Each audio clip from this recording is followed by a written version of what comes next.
Welcome to Novara Live. I'm Michael Walker, and this evening I'm joined, I think, live from Mexico City, the very charming David Adler. Did I get that right? Is that where you are, David? Undisclosed location, Michael. That's why I look like I'm trapped in someone's basement. But a pleasure to be with you once again and all your viewers here on Novara Live. Always so mysterious. What are we going to be talking about today? Trump has called Zelenskyy a dictator, which is a bit much, a democratically elected president fighting a war for the future of his country gets called a dictator. Anyway, we'll talk all about that. Javier Milei, so the president of Argentina, has scammed a bunch of his people to buy some dodgy crypto. And then we've got two head-to-heads to round off the show. Vance versus Mehdi Hasan, then Fraser versus Triggernometry, of course, because we're not just here to look at people having rows. These will be ways into very, very interesting topics, including free speech and English identity.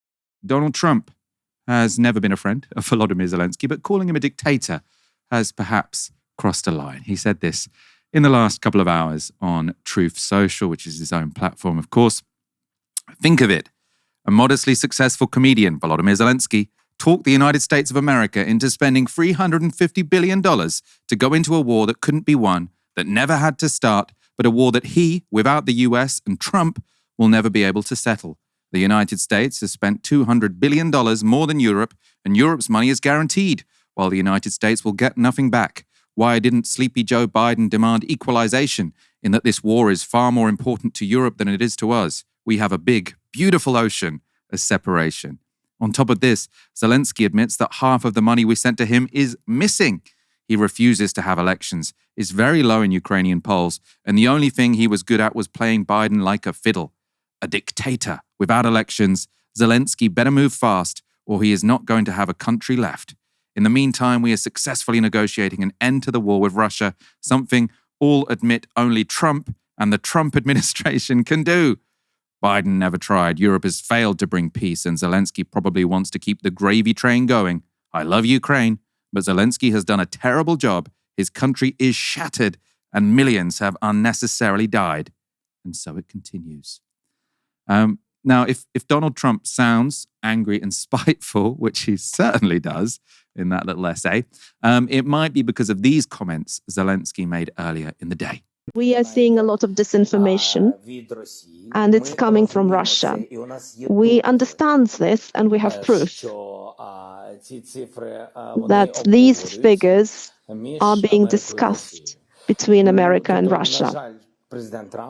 Unfortunately, President Trump, with all due respect for him as the leader of a nation that we respect greatly, the American people, is living in this disinformation space.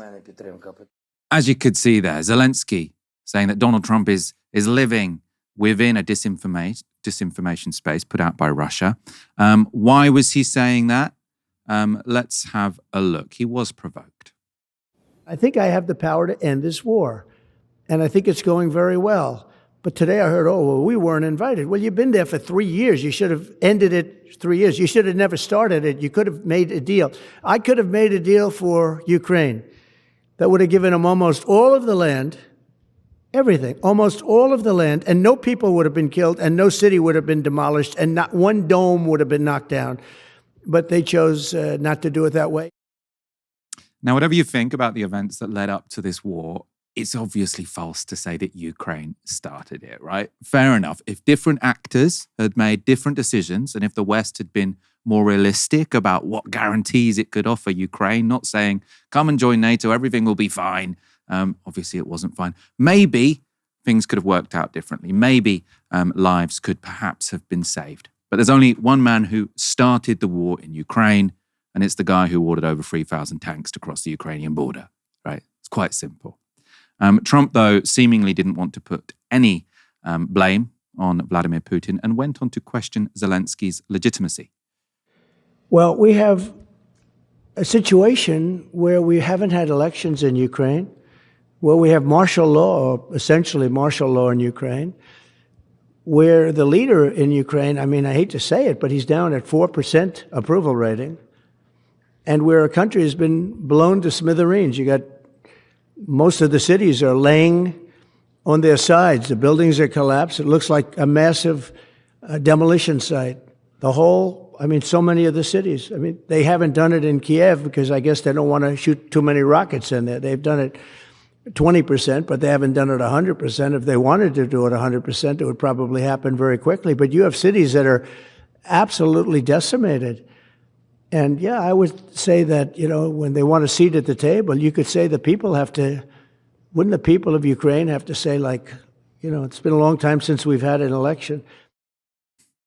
It's been a long time since we've had an election. So this is what Zelenskyy was obviously very annoyed about. Was this evidence, though, that Trump was existing within a disinformation space? Was anything he said incorrect? Well, Zelenskyy has delayed elections by nearly a year.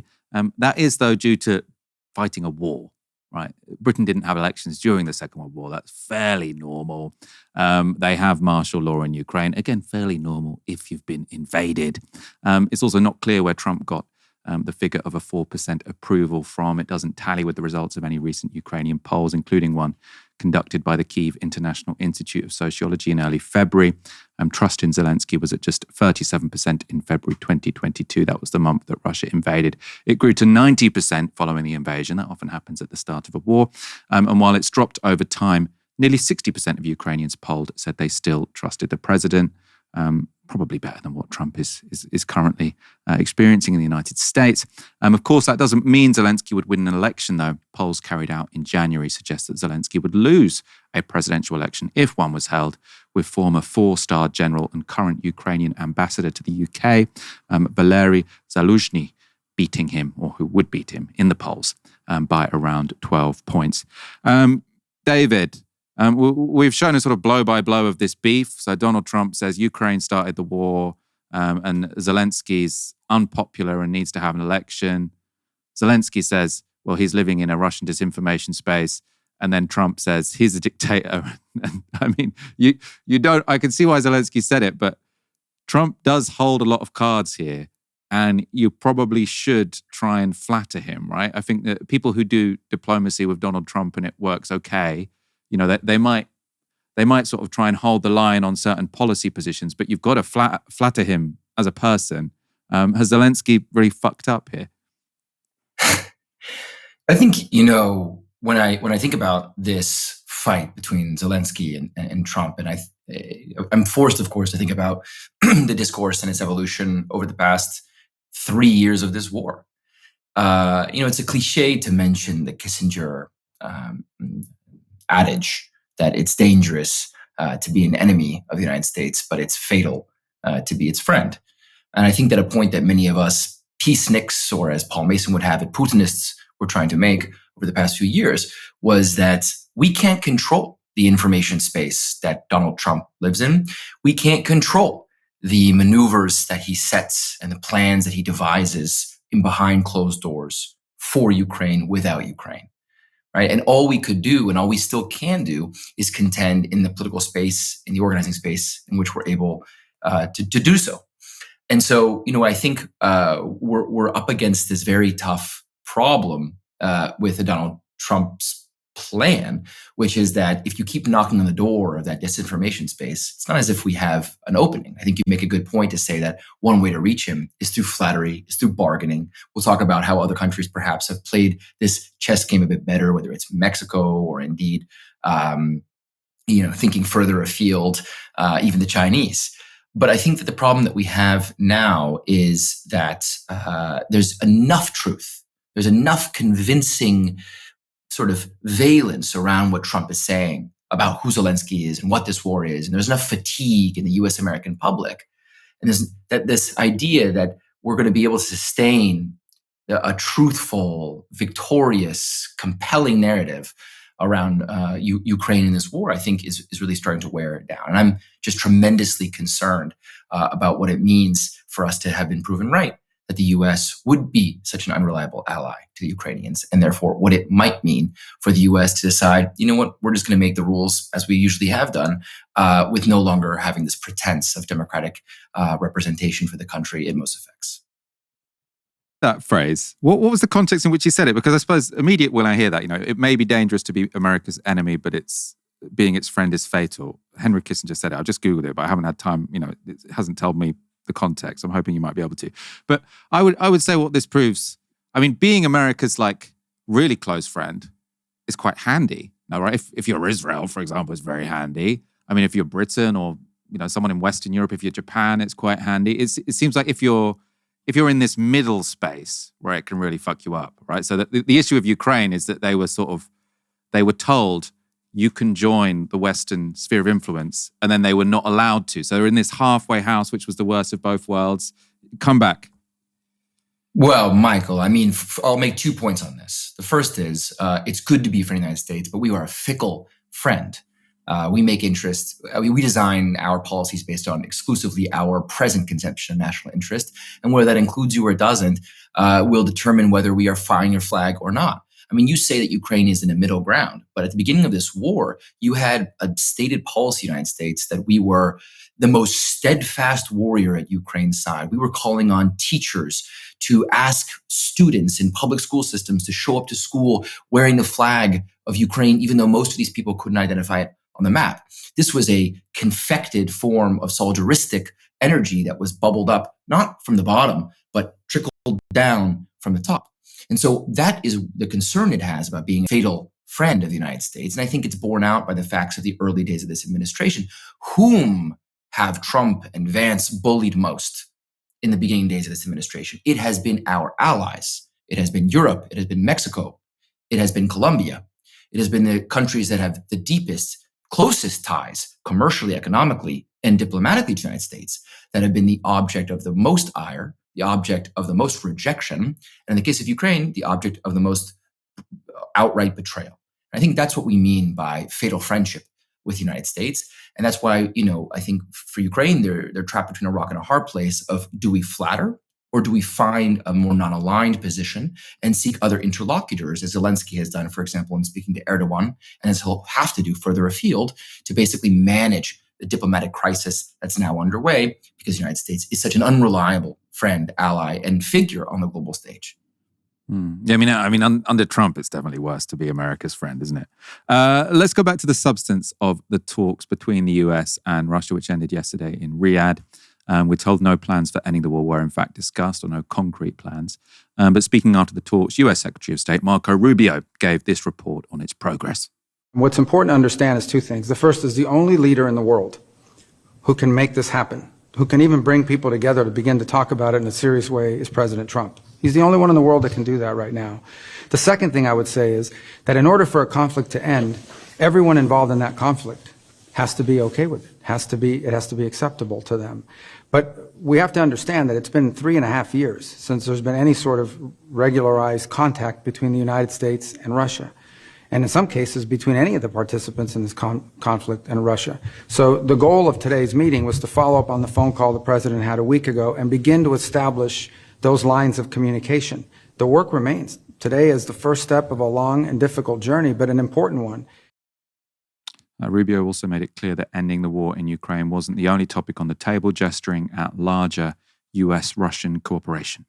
And then the third is, together with those other two, is beginning to engage in identifying the extraordinary opportunities that exist should this conflict come to a acceptable end, the credible opportunities that exist to partner with the Russians geopolitically on issues of common interest, and frankly economically on issues that hopefully will be good for the world and will also improve our relations in the long term between these two important countries.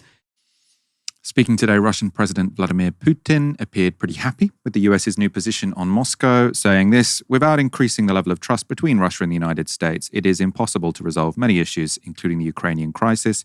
The goal of this meeting was precisely to increase trust between Russia and the United States.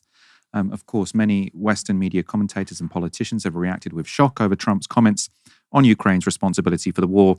One former British politician and Trump fan took a different view of how to understand the US president. This was Boris Johnson's take on his comments. It's quite confusing, I have to say.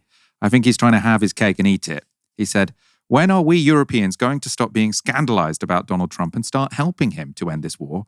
Of course, Ukraine didn't start the war. You might as well say that America attacked Japan at Pearl Harbor.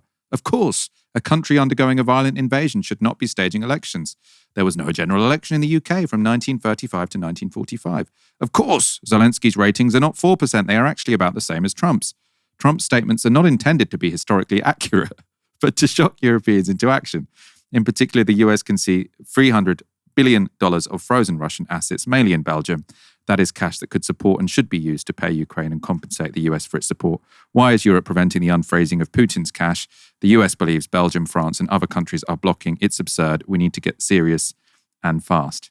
So he's saying, of course, nothing he says is true, but he's saying it for this, seemingly somewhat obscure reason, that he wants the Europeans to take all of Russia's frozen assets and give it to the Ukrainians. Nothing Trump has said, by the way, publicly makes it seem to me as if that is a kind of course of action he would back. If they're talking about we want stronger ties with the Russians, why would he then want their assets to be seized and given to the Ukrainians?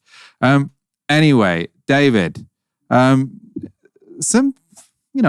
talk from Rubio there, kind of reasonable in a way. Let's have more cooperative relationships with Russia. Let's sort of have some economic relationships instead of always being at loggerheads. Obviously, if you're Ukrainian, it's going to be not pleasant to hear that. What's your take on this? This comes out of a very specific camp of the Republican Party that Donald Trump has kind of imported into his foreign policy team. And that camp has been crying out for several years that the war in Ukraine is a distraction, that the Eastern Front of NATO's expansion is not relevant to the present geopolitical context, by which they mean there's one and only one adversary around which the United States should be organizing, and that is China. And that Russia should be pulled back into the gravitational orbit of the United States in order to have as broad and deep of a coalition that is prepared to confront, decouple, and then confront the Chinese menace, the threat that China poses to U.S. power across the world. So all this talk that Marco Rubio is putting on the table, people are referring to this as sorry to keep bringing him up, but as a reverse Kissinger. You'll recall that at one point, Kissinger went to China to convince the Chinese to decouple from the Russians, then trying to convince the world to take on then the United States' great adversary, the Soviet Union. And this is perceived as an effort to basically do the inverse of that. And this has been a longstanding and very forthrightly stated policy goal of a certain camp of the more hawkish Trumpist right that Marco Rubio is now marshaling on the global stage. So I think it comes less from a kumbaya source of inspiration for Marco Rubio than a Cold War, rather hawkish perspective.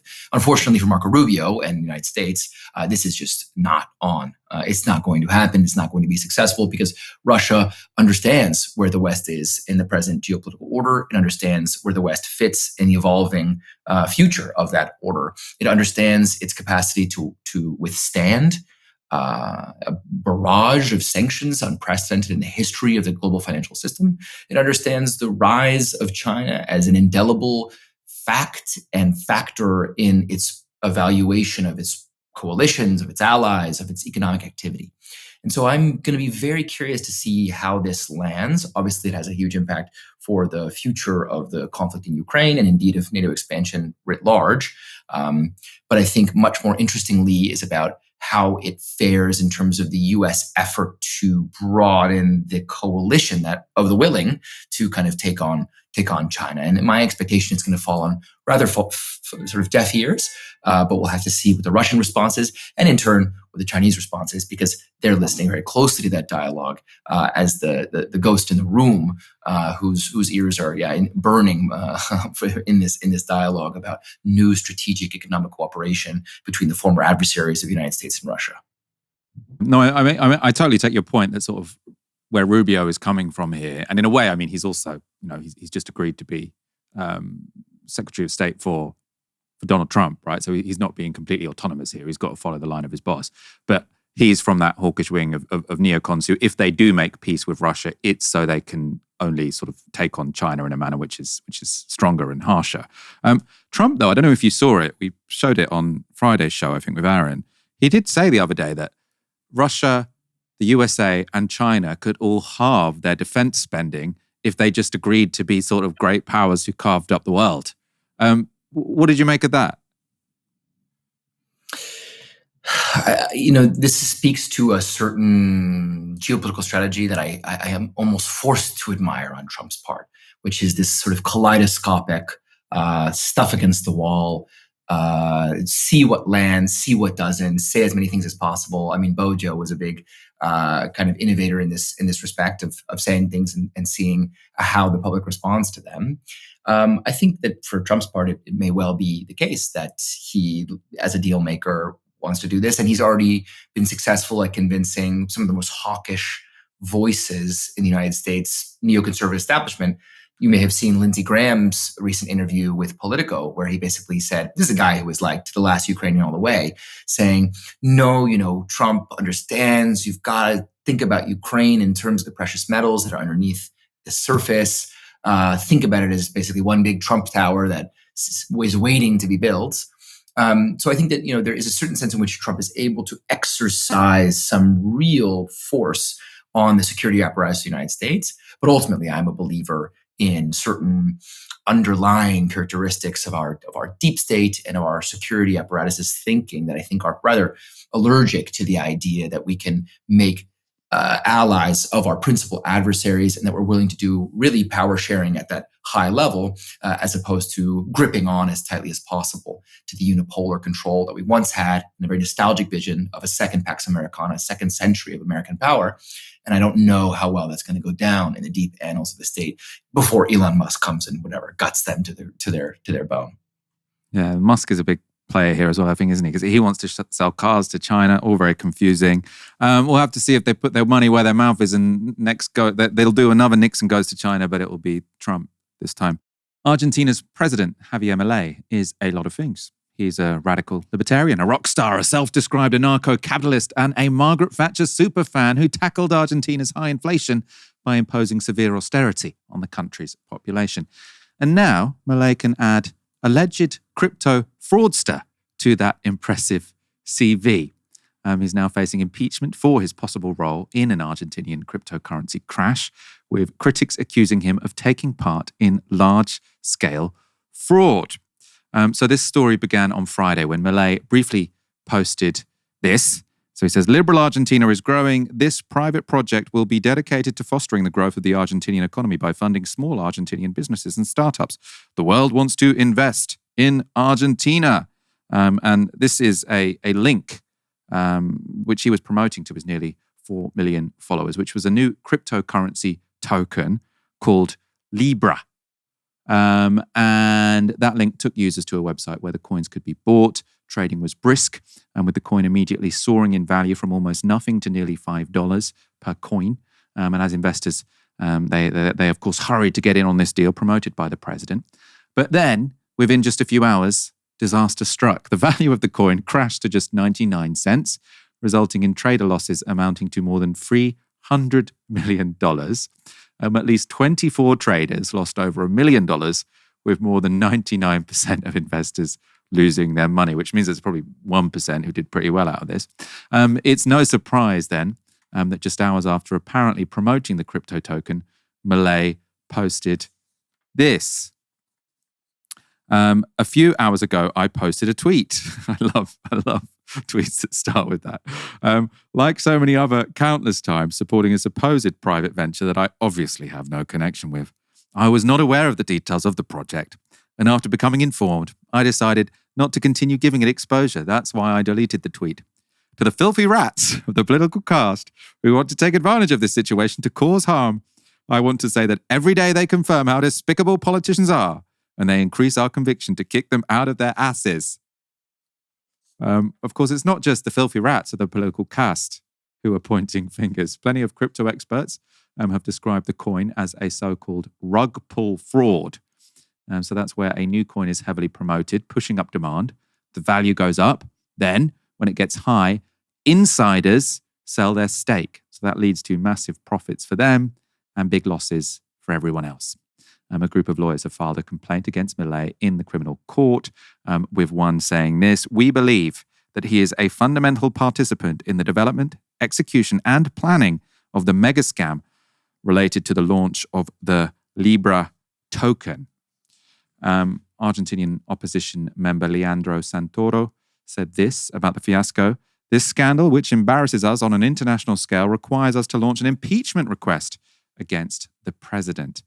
Former Argentinian President Cristina Fernández de Kirchner has also laid into Milei, posting this on social media. "You promoted a private cryptocurrency from your official X account created by who knows who. You inflated its value, taking advantage of your presidential investiture. And to top it all off, you said that you were unfamiliar. From a self-proclaimed global leader to crypto scammer." Milei's office has denied any involvement in the scam on the part of the president, which seems somewhat, I suppose, beyond promoting it to all the people who blew millions of pounds on it anyway. But if Milei did make a packet from the Libra token, of course, he wouldn't even be the first president this month to profit from hasty crypto investors. Earlier this month, Rolling Stone reported on the millions earned by the Trump family launching their own coins in January. That came at a cost of nearly $2 billion to over 800,000 investors. And there was, of course, a Trump coin and a Melania coin. David, is this going to cause serious problems for Milei? My understanding was he was actually sort of proving fairly popular because he did get inflation under control, but maybe sort of scamming people with a crypto scam is going to dent that a little bit. Yeah, it's so hard to describe this scandal because you toggle between two sides of a description. On the one hand, there was corruption here. It is evident that there were payments to Milei's favorite person in the whole universe, his sister, his trusted confidant, and now high-ranking government official from this company.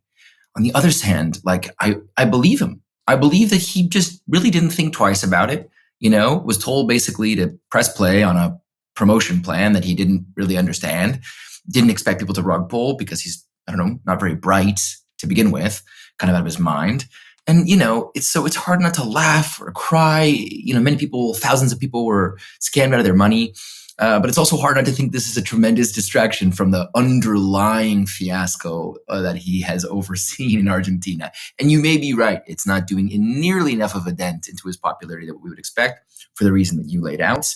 It turns out if you induce a depression in your country, you can actually get a good hold on consumer demand and wages and maintain inflation at fairly low levels. But poverty is soaring. People are fleeing the country. Migration's rising to neighboring nations like Chile, for example. And yet the figure just will not budge down from under 45 or so. So I think that there's a certain mediatic, and for my sins, I'm glued to the screen to watch how this scandal has unfolded. There was a tragic, unbelievably embarrassing interview where he tried to say, it was my personal account. And they said, yeah, but you're the president. And he said, but it was my personal account. He said, you're the president. And he said, yeah, but what does my bio say on Twitter? And the interviewer says, economista. It says, you're an economist. He goes, aha. And then his advisor has to intervene to tell him that's worse legally. I mean, the whole thing is such an unbelievable slow motion car crash. And so, of course, it's delightful to watch. I think it's important, as you mentioned, that this is like the beginning of so many rug pulled scams that are going to come from the executive office of world leaders. But I think the broader point I think that I would make is that it was indicative of really an underlying political economic crisis in Argentina that Milei has no intention to resolve, and every intention to continue acting like the buffoon that he is. I love that defense from a president. Like, read my Twitter bio. It says in brackets, don't necessarily trust anything I say. This is not financial advice that you should follow. Views my own, not of the presidential office. Probably not going to work for him. This impeachment stuff, is he secure? Could he actually get brought down by this? Presumably it needs a sort of 2/3 majority in their parliament. That's how these things usually work. I think it's very unlikely. I think Milei is a useful enough idiot for enough people in Argentine politics for him to survive this scandal, even as a weakened or cheapened product of it. I think that the broader point is that a chicken has come home to roost from his style of crypto libertarian capitalism. But ultimately, it's funny. We're talking about 75,000 people, huge amounts of money. Many of them have lost, between 10 and 50, 100, 100, $200,000 of their cold hard cash. And of course, you can schadenfreude your way through the replies to that tweet of people saying, I'll give you everything I've got. And it's, of course, a horrible, tragic incident for those bucket of people. But there's just a much larger group of people, hundreds of thousands of people who are left unemployed or homeless or hungry every day by the kind of political economic project of which this is merely a symptom, which is a, hyper cruel, cold, deregulatory capitalism that is, of course, of benefit to very few people in Argentina in the medium and long term. So the issue goes beyond his crypto scam. Fresh from his Twitter spat with Rory Stewart, JD Vance has gone after another high-profile Brit on Twitter, Zadeo's Mehdi Hasan. And we'll go to the flame war in one moment. And first of all, though, you need to understand the context, which is this.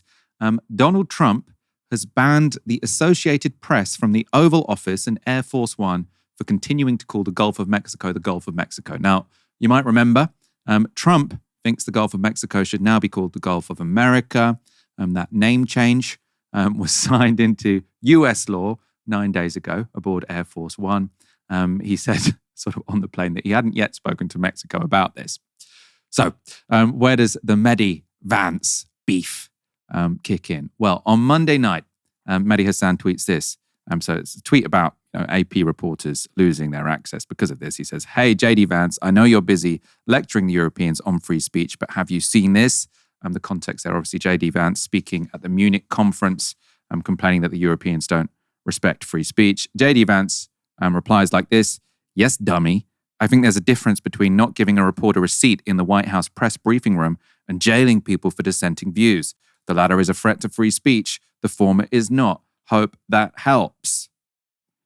Now, I'm not actually sure who JD Vance is claiming like the Europeans have jailed, right? Because the person that always comes up in the British context is Tommy Robinson, and Tommy Robinson hasn't been jailed for journalism. He's been jailed for repeating a libel about a teenage refugee, which is very different to being a free speech issue. I would also say that this is a free speech issue, right? If you're obviously, it's not a free speech issue to the extent of jailing a journalist, but if you're saying, unless you conform to describing the world as we declare it is, you can no longer have access, which is really required to do your job properly, right? AP, they make their money. They're like Reuters and Associated Press. They're the two sort of big press agencies who supply news and footage which other outlets use. So you'll often sort of see some footage on the news, on Sky News, for example, which will be provided by AP. So if they don't have access to Air Force One and the Oval Office and all their competitors do, then that is going to cause them financial damage. It makes it harder for them to do their jobs. And so if you are explicitly saying, unless you agree with our stance, we're going to make it very difficult for you to do your job, then that is obviously a threat to free speech. Let's see how Mehdi responds. He says, "Thank you, Mr. Vice President, for taking time out of your busy schedule to call me names. But your boss, Elon Musk, just called for a long prison sentence for CBS journalists for edits he didn't like. Did you not get the memo? Do you agree with Mr. Musk on locking up US TV journos?" So he's saying that, in fact, the Trump administration, not only are they sort of bullying journalists by threatening their businesses, but they are also actually sort of wanting them to get locked up. This is the tweet Mehdi was referring to from Elon Musk. 60 Minutes are the biggest liars in the world. They engaged in deliberate deception to interfere with the last election. They deserve a long prison sentence. And that was for edits to a Kamala interview that he did not like. As for the ban on Associated Press that sparked the debate, Trump was asked about that yesterday. The Associated Press just refuses to go with what the law is and what is taking place. It's called the Gulf of America now. It's not called the Gulf of Mexico any longer. I just say that we're going to keep them out until such time as they agree that it's the Gulf of America. We're very proud of this country, and we want it to be the Gulf of America. Now, the Associated Press, as you know, has been very, very wrong on the election, on Trump and the treatment of Trump. and other things having to do with Trump and Republicans and conservatives. And they're doing us no favors. And I guess I'm not doing them any favors. That's the way life works. I always feel like in any kind of movie, when you start speaking about yourself in the third person, it's when your downfall is about to begin. Sort of that level of hubris doesn't seem like, surely that can't last. But this is Trump, so what can you say? David, you've got to choose your team. Are you team JD Vance or team Mehdi Hasan?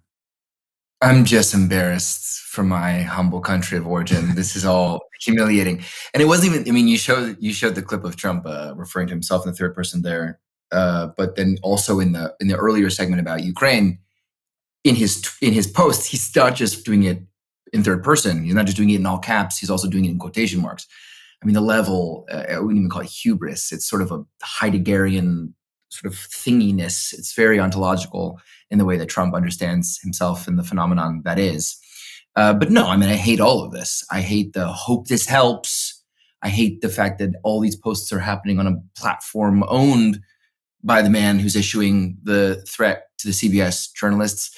I think it's a denigration of our public discourse. And I cringe and wince at the fact that we have fallen so far from God. So really, Michael, I have not much to say. Of course, if I have to take a side, God bless you, Mehdi, he's a friend.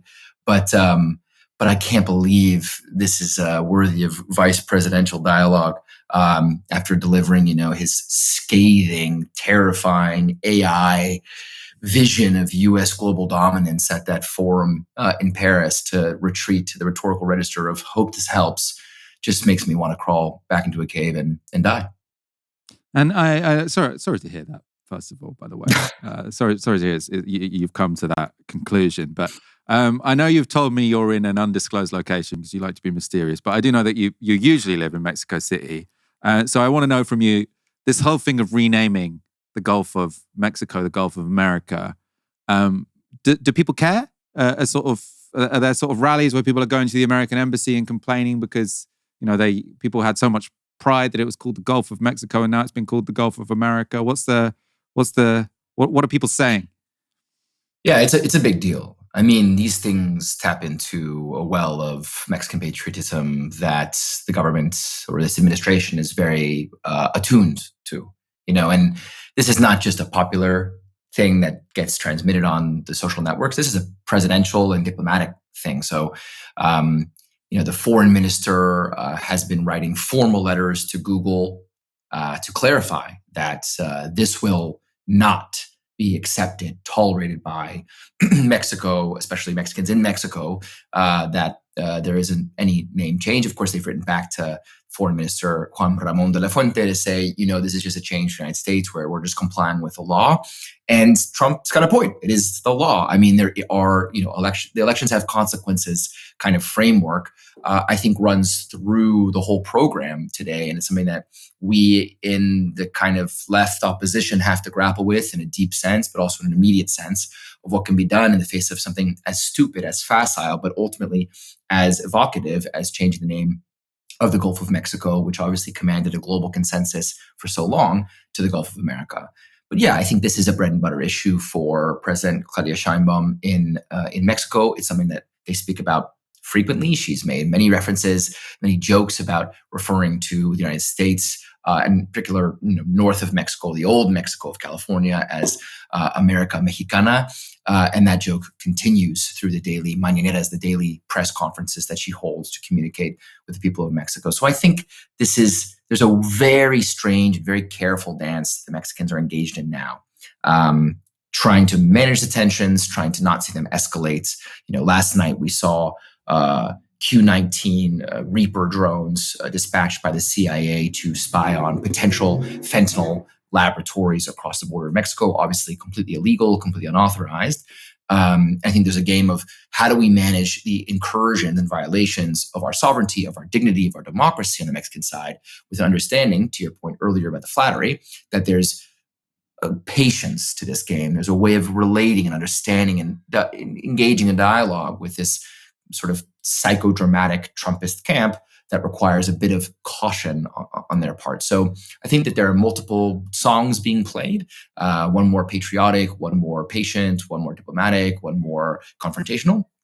And they're seeing if it's possible to hold the pieces together of their domestic project in its national popular character, as well as the North American alliance, which is, of course, its backbone of security and prosperity, including the migration issue in the medium term.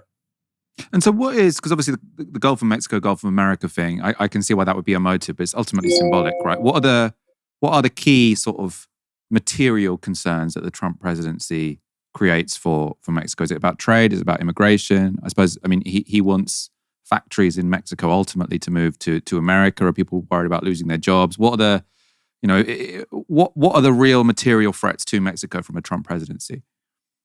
I mean, it's everything, Michael. There's an old famous phrase that has long defined the Mexican position vis-a-vis their North American neighbor, which comes from the old dictator Porfirio Diaz, but remains as relevant as ever 100 years later, which is poor Mexico, so close to the United States and so far from God. And if you look at the full gamut of issues that are affected by the Trump administration in this new hostile approach that it's taken, not just to Mexico as a nation, but to the Mexican people, the denigration of their character, of their qualities, of their work ethic in the United States. I mean, this is touching on a lot of different aspects of the political economic project that's now underway, that's known as the Fourth Transformation. One is certainly about migration, the millions of Mexicans who are living in the United States or engaged in seasonal migration for economic opportunities. One's about the domestic economy. There was a thing called NAFTA, renegotiated by Trump to call it USMCA. And now under existential strain with these threats of tariffs, they've managed to postpone to March 1st from February 1st, which was going to be the initial deadline of imposition of these tariffs, which would basically blow up that bilateral economic relationship. And there's a whole security relationship that's been highly dynamic over the years and over the decades.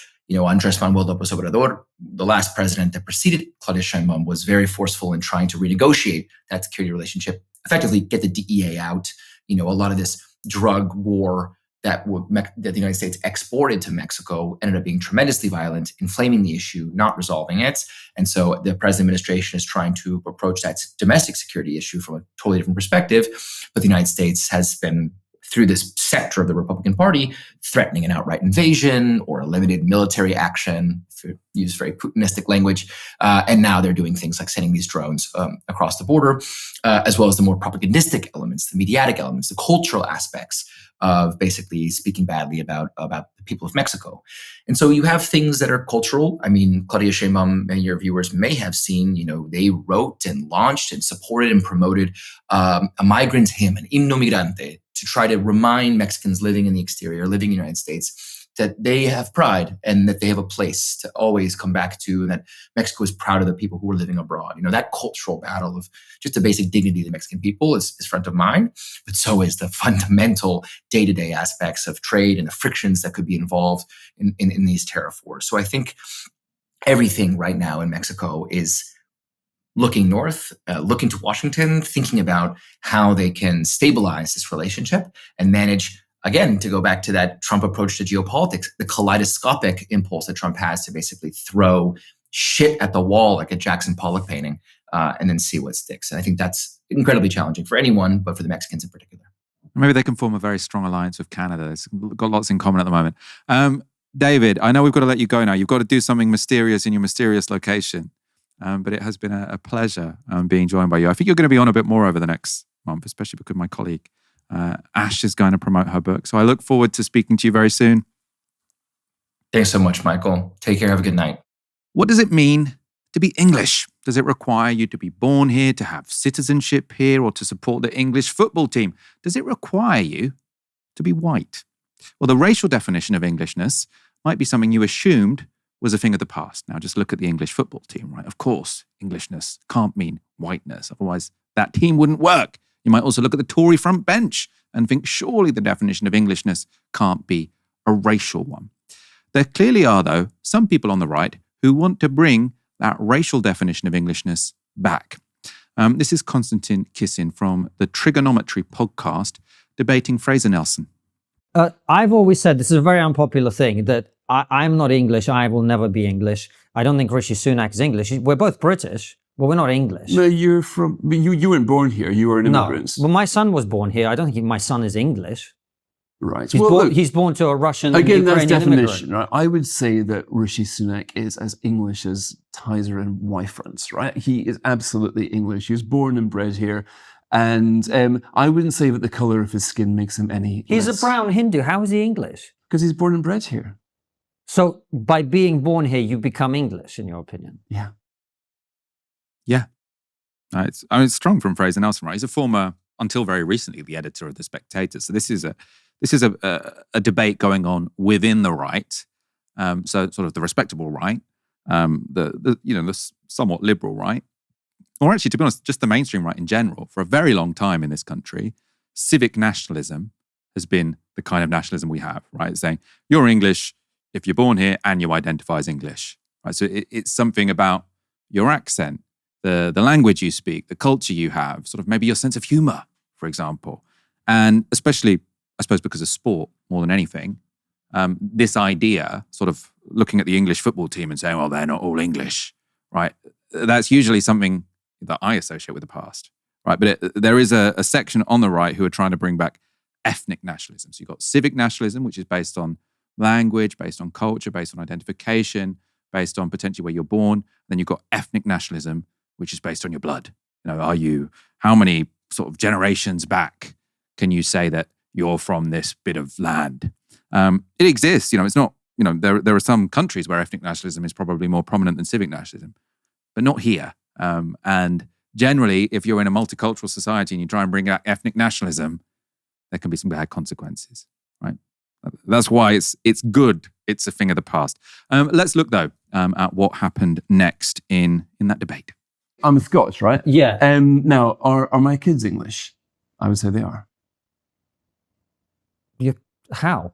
Because they were born here. They're Scottish? Nope. By blood? No, right? They've hardly ever been to Scotland, unfortunately. So what? By blood, so give me this. I mean, my son is born to a Russian and a Ukrainian, right? How on earth is he English? Because he was born here. You think that being born in a country makes you of that? So if your children had been born in Japan, would they be Japanese? If they were born there, look, you get white Caribbean people, for example. Hold on, just the Japanese example. Would they be Japanese? If they were born there and lived their life there, then yeah. Look, this all comes down to I think the imperial identity I get, and I've said this, right? People should be able to come to this country and they buy into the imperial overarching identities. Exactly. We're all British. That's fine with me. But pretending that my son is English, what? Come on. It depends if you think English has got an ethnic undertone. Now, of course it does. Well, I disagree. And by the way, you might say it's not my country. Okay, What about Japanese people? I would say Hamza Yusuf, for example, is Scottish. That facial expression he did, it's like, surely everyone watching us can see that you've just dug yourself a hole. You're saying something ridiculous, right? Of course, Hamza Yusuf isn't Scottish. Like, ask, and I'm gonna show you some statistics in a moment, actually. So I'll hold that one. But you probably know this. You know this from just speaking to people. If you spoke to someone who said Hamza Yusuf is not Scottish, right, there would be some real red flags. And obviously he was the first minister of Scotland. But when I think about this myself, he's got a Scottish accent, right? If someone has a Scottish accent, I think they're clearly Scottish, right? And I think that's normal. I think that's what most people think. I will show you in a minute the stats. Before I do that, let's look at the last clip of this exchange. Look, you might disagree with me. People have different definitions of this. But in my opinion, if you're born in a country, you are of that country. And I can look at my sons of half Scottish, half Slavic blood, right? If you were to do one of these Ancestry.com tests, they might say that. But in what meaningful sense are they half Czech, really? I mean, they don't know the first thing about Czech Republic. I mean, they know everything about England because they were born here. They cheer for England's football teams now. It took them a while, but they do. So that's the way I see nationality. Now, I know that not everybody does that. Now, again, most people don't. The overwhelming majority of people don't see nationality in every country in the world. The overwhelming majority of people don't see nationality like that in every country in the world. Right now, this is where Konstantin Kisin has really messed up, right? Because before, he was just giving his opinion. It was an opinion I disagreed with. He clearly sort of clings to this idea of ethnic nationalism. I think a civic nationalism is much more healthy. It's much more inclusive. I think the idea of blood and soil often leads in fairly dark directions, which is why I think people rightly have a suspicion of ethnic nationalism. But, it's an opinion. I can't say he's factually wrong because he's entitled to that view. But what he said there at the end was just factually wrong, right? He was making a claim that wasn't a matter of opinion. He was saying the majority of people in every country in the world hold his idea of ethnic national identity, and sort of looking at Fraser Nelson like he was stupid for not agreeing with him. Now, that could not have been more wrong. So a 2019 study found that only 10% of British people think ethnicity is a defining feature of English identity. If English people get to define what it means to be English, Konstantin Kisin is therefore on the wrong side of the argument. This is from that Guardian article.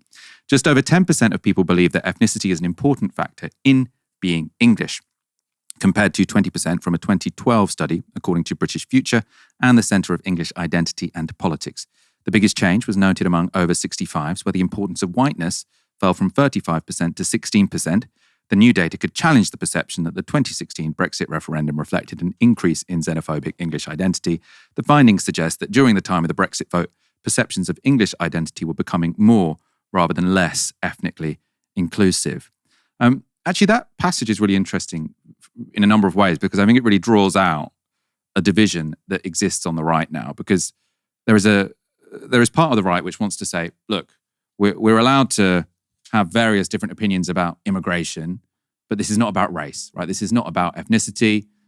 People can be English or Scottish, regardless of their racial background, right? We don't want to go back to a kind of Enoch Powell, blood and soil type ethnic nationalism, which is obviously going to be extremely dangerous in a country with such a large proportion of ethnic minorities. Maybe in Japan, they do have a more ethnic definition of nationalism. That's fine, right?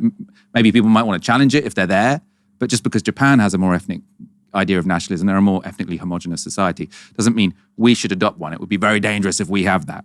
But going back to this statement, on the right, you've got one group of people who are saying, we can sort of have different opinions about immigration, but racism is wrong.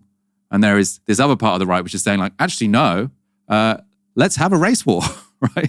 It's really, I don't want to say that Konstantin Kisin is objectively calling for a race war, but he is promoting a type of politics which is to say ethnic identity is very important, right? When it comes to defining who is English, then race is a key factor. And if you want to have a politics where Englishness matters, right? Our national identity is key to sort of how we do politics. To exclude 25% of the population, it's quite a dark thing to do, right? And in a way, I think, I find the facts of the matter here, this is one of those things where you can watch this and think, actually, that guy's got an objectionable opinion, and the public is categorically on the side of, well, not just the left, but liberals and liberal conservatives like Fraser Nelson.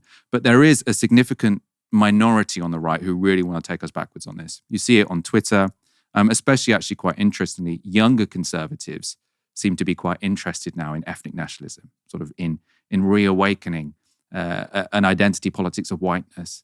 Now, potentially, that's, to some degree a response to what they see on the left as people talking about white privilege all the time, or people talking about abolishing whiteness. I can see how that could be a reaction. Of course, that doesn't excuse it. But this is a direction we really don't want to go down. Thanks, everyone, for tuning in. Come back tomorrow for another live show at 6 p.m. Until then, you've been watching Novara Media. Good night.